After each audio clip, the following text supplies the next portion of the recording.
نہیں تو رسول اللہ کے دین کا غلام۔ تو یہ بھی حضور نے سکھایا، ایک ذہن دیا رسول اللہ نے کہ اس وقت ضرورت کیا تھی، اس وقت ضرورت کیا ہے۔ اس وقت پانی کی ضرورت نہیں ہے، نگر پالیکا اور پنچایتیں دے رہی ہیں۔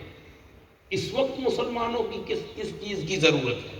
ہم نے، ٹھیک ہے آپ نیاز بناتے ہو وہ بھی کھائیں، برکت ہے، لیکن اب اس کی بھی ضرورت نہیں ہے۔ کسی زمانے میں تھی، دور سے لوگ آتے تھے، واپس جاتے تو 2 وقت ہو جاتا تھا، پہنچ نہیں پاتے تھے، پریشان ہوتے تھے، ہوٹلیں نہیں تھی، سہولتیں نہیں تھی۔ تو ہمارے اکابر علماء نے کہا کہ جس جگہ جا رہے ہو فاتحہ دے کے نظر نیاز کا اہتمام کرو کسی بزرگ کے نام سے، تاکہ آپ کے وڑیل کو ثواب بھی مل جائے گا اور آنے والے مہمانوں کی مہمان نوازی بھی ہو جائے گی۔ ایک طریقہ دیا تھا۔ اب اس وقت یہ ساری چیزیں، اس وقت زمانے میں ہمیں کس چیز کی ضرورت ہے؟ ہمیں ضرورت ہے کہ ہم اپنے سب سے پہلے مسجد اور مدرسے کو مضبوط کریں، جہاں سے دین سیکھا جائے گا۔ ہماری نسلوں سے دین جا رہا ہے، ہم دنیا خوب سیکھ رہے ہیں لیکن دین ہاتھوں سے جا رہا ہے۔ ہمارے بچوں کو اسلامی تعلیم پرائمری نہیں مل رہی کہ جس سے بچوں کے عقیدے درست ہوں، بچوں کے عمل درست ہوں۔ تو ہم پہلے مسجد اور مدرسے کو مضبوط کریں۔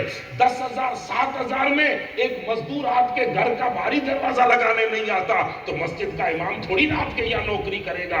آپ اہتمام کریں کہ امام صاحب کی ضرورت آپ پوری کریں، اور امام صاحب کو کہیں کہ ہمارے بچوں کے دینی ضرورت آپ پوری کریں، ان سے کام زیادہ لیں۔ اسی لیے مسجد کو مضبوط کریں، مدرسے کو مضبوط کریں، پھر آگے بڑھیں۔ ہماری ضرورت ہے دنیاوی شیطر میں، ہمیں ایجوکیشن کی ضرورت ہے۔ تو سوچئے کہ اپنے بچے کوئی پڑھ لکھ کے آگے IAS بنے، IPS بنے، اس میں آپ اپنا فنڈ دیجئے۔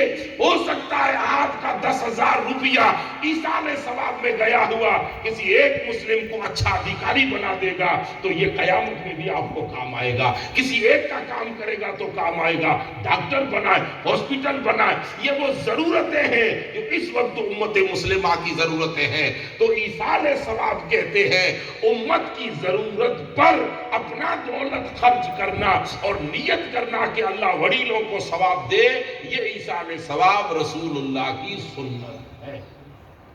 اب اسے ہم یہ نہیں کہہ سکتے کہ نہیں ہے حضور کی سنت۔ اور میں نے پہلے کہا کہ جب بات دین کی آتی ہے تو آپ کتنے بھی عقل مند ہو اپنے گھر کے، دین میں عقل نہیں چلتا، دین میں آپ کو نالج ہونی چاہیے، دین میں آپ کے پاس سمجھ دین کی ہونی، اور دین کی سمجھ بہت بڑے ایک بزرگ تھے، بہت بڑے حضرت امام جلال الدین سیوطی، تاریخ کے عظیم عالم ربانی۔ کوئی ایک مسئلہ پیدا ہوا تو امام جلال الدین سیوطی سے لوگوں نے کہا آپ اتنے بڑے عالم ہو تو آپ جواب دیجئے۔ امام جلال الدین سیوطی نے جواب دیا کہ تمہاری نظر میں بہت بڑا عالم ہوں، لیکن دین کی نظر میں تو ابھی ABCD پڑھنے والا طفل مکتب ہوں۔ تو آپ کی سمجھ میں ہم انسانی اپنی سمجھ میں کوئی بڑا عالم بن جائے، لیکن دین بہت گہرا ہے، بہت گہرا ہے۔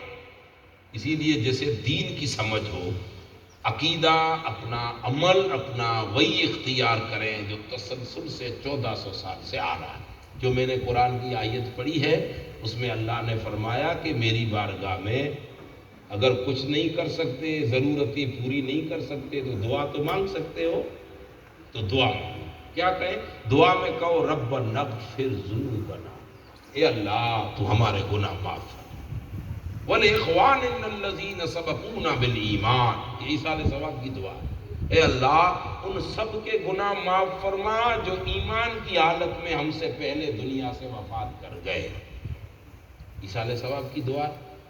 اور پھر کہا میرے بندو یہ دعا تو کر سکتے ہیں۔